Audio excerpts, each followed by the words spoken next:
SquirrelTribe. Yeah. Oh, these are like really good. They're like garlic butter. I'm Kevin. Michelle with SquirrelTribe. And Sherrie Salas with Keller Williams. So I am happy to say that I am a realtor in Destin, Florida, and have been doing this for 4 years now.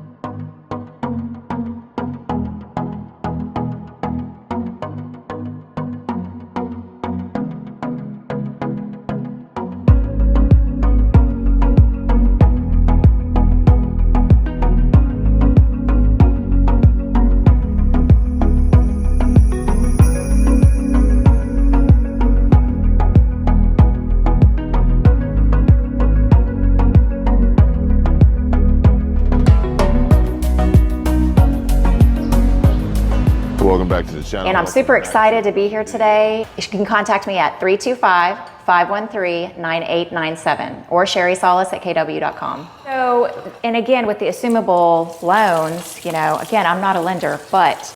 Y'all gonna make me be the only one that eats anything? That's fine. Yeah. No, I'll hook you up. I'll be thinking the whole time, wondering if there's something in my teeth. If there is, Here's the plate. the video goes viral. Thank you. Do you have any properties or upcoming events that you would like to highlight in addition to your social media plugs and how buyers and sellers and investors can get in contact with you? So I have currently a new townhome that I just listed. It's at Costa del Sol, which is in Miramar Beach. It's a very unique property because it sits right on the beach and it's 3 stories. Upstairs is 2 bedrooms, 2 full baths, and the main living area is in the middle. And it has a full kitchen and living room, but it's an open concept. So when you walk in the door, the first thing you see is right through the windows, straight out to the beach. So we're it's over very $1 million. That's why you're here.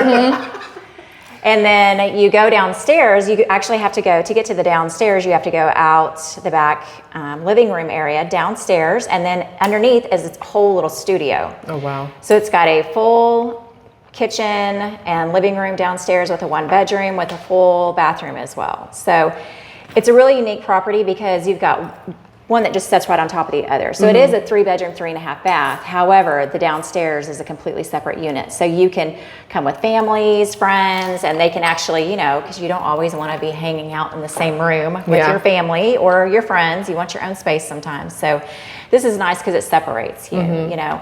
And this property is listed for $1.55 million.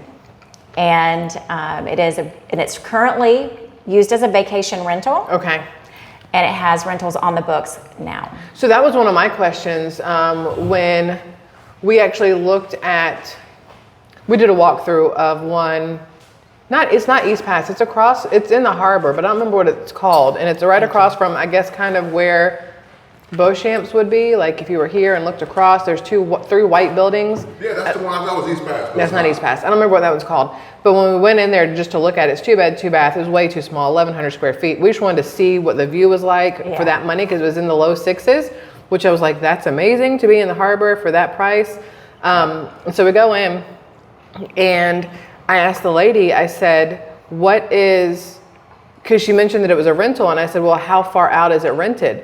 Because if, as a buyer, if you're somebody who wants to buy, don't you have to adhere to the current rentals that are in place? Yes and no. Okay. So sometimes the rental management company that the seller is with will request a 90-day cancellation. So they have to allow them 90 days. So if the buyer says they don't want to accept those rentals, then they have to at least honor the 90 days worth of rentals. Now, some rental companies are not like that. You know, they have plenty of rentals. They'll say, it's okay, we'll go ahead and get it canceled for you and move on.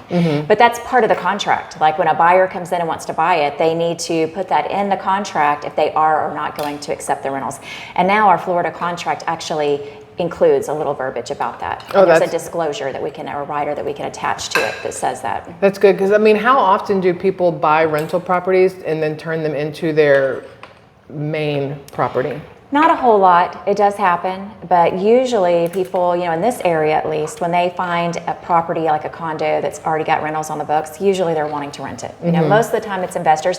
They want to use it a little bit for their family and themselves, but then they also want to use it as a rental. So they don't, it's not necessarily, it's not an always thing, and, you know, whether they are or aren't going to. Because that's our issue. Like we want those places that are rentals because they're the ones that put you closer to the water. But then it's like, you have the rentals already on the book. How often do people buy them and stay there? Because then you're surrounded by other rentals and constant people. And it's like, man, it's so hard to find that little needle in the haystack, diamond in the rough, whatever you want to call it. Well, and it's so hard because a lot of ours are rentals, like our condos here are rentals. Yeah. So, But I'm actually pleased to see the pricing, because I told her before we got here that we were going to be 1.5 to 2 million to get what we want. yeah. But about, I don't know, 6-8 months ago, it was kind of like, oh no, we're a little low. So now it almost seems like it's coming back down to where I thought it would be. Yeah. And that's encouraging.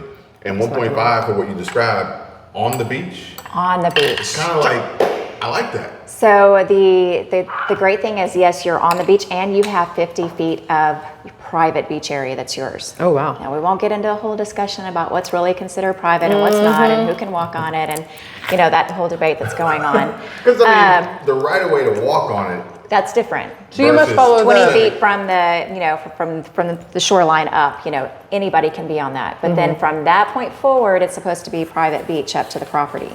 So, so you have 50 feet of that. And, you know, that's what you're getting with that property. Now, are there any amenities? Kind of like you were talking about, you want amenities where you guys are going to be. You want your creative spaces. You want all the extras, you know, that bougie that we talked about. But that does not have that, but you've got the beach instead. Yeah, I was going to say 1.5 on the beach. I'm sure it would do. We'd make it work. You don't need a pool anymore because you have the beach literally in your backyard. You don't need it anymore. Now, I was actually thinking about this earlier when y'all were talking.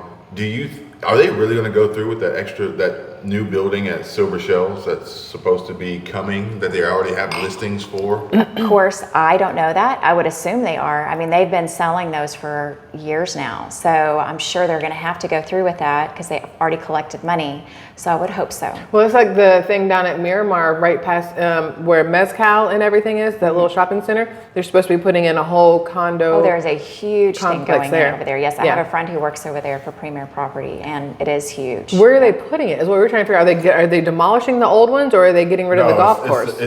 There's got to be a space between the development now and the golf course, and it's probably going to be it's going to be tight. Yeah, well, and they have a whole, they've got a whole thing laid out. They can show you pictures of it, what's going to be put in there. I mean, it's a whole landscaped area, pool area, everything. It's going to be huge. I told him, I was like, that looks perfect, but it won't even get built till after our kid graduates. So it's kind of like, it defeats the purpose, you know? Yeah. All the good stuff is going to happen when we don't need it anymore. That's so funny. We spent the summer again traveling.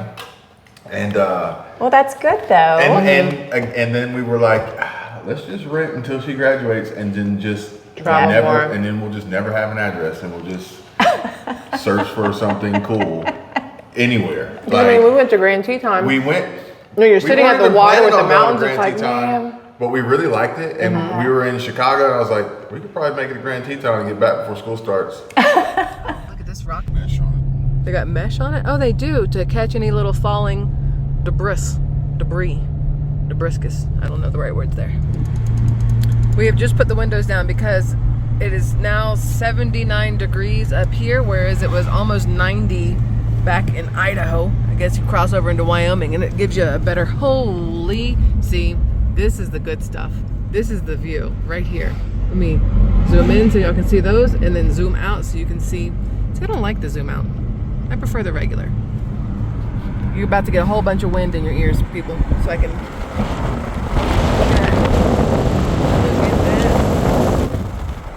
I wanted to give you a non-bug riddled view. It really is just so pretty. The views of mountains are gorgeous. Views of water are also gorgeous. So when you can put the two together, it's like a winner chicken dinner. I don't see any water right now, but there is water inside this Grand Teton mountain. I can't wait to show you guys. I don't know if y'all can see this. Hold on. Wait.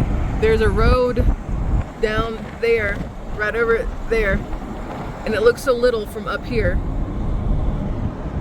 Isn't that pretty? Now, I will say, for anybody who is afraid of heights, being a passenger on a drive like this can be slightly anxiety inducing, but being a driver, let me just tell you, I imagine, because I haven't driven this, that my butthole would never be tighter in my entire life than as a driver on this thing.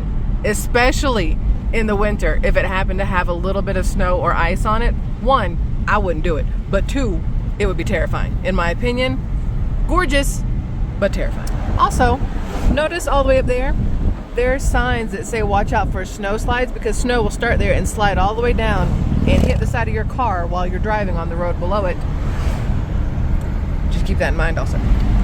Here's this semi-truck runaway truck ramp. So if your brakes fail in a semi as you're going down this 10% decline, steep grade, whatever, you go up that, and in theory it's such a steep angle that it should stop your semi. But if it doesn't, please understand you're going over the top of that thing too. Also scary. Look how pretty, y'all. Give you a little wind sound, sorry. It's just so pretty. So peaceful visually, right? Gorgeous. Nature made. Some of it's probably man-made too, but majority nature made down there.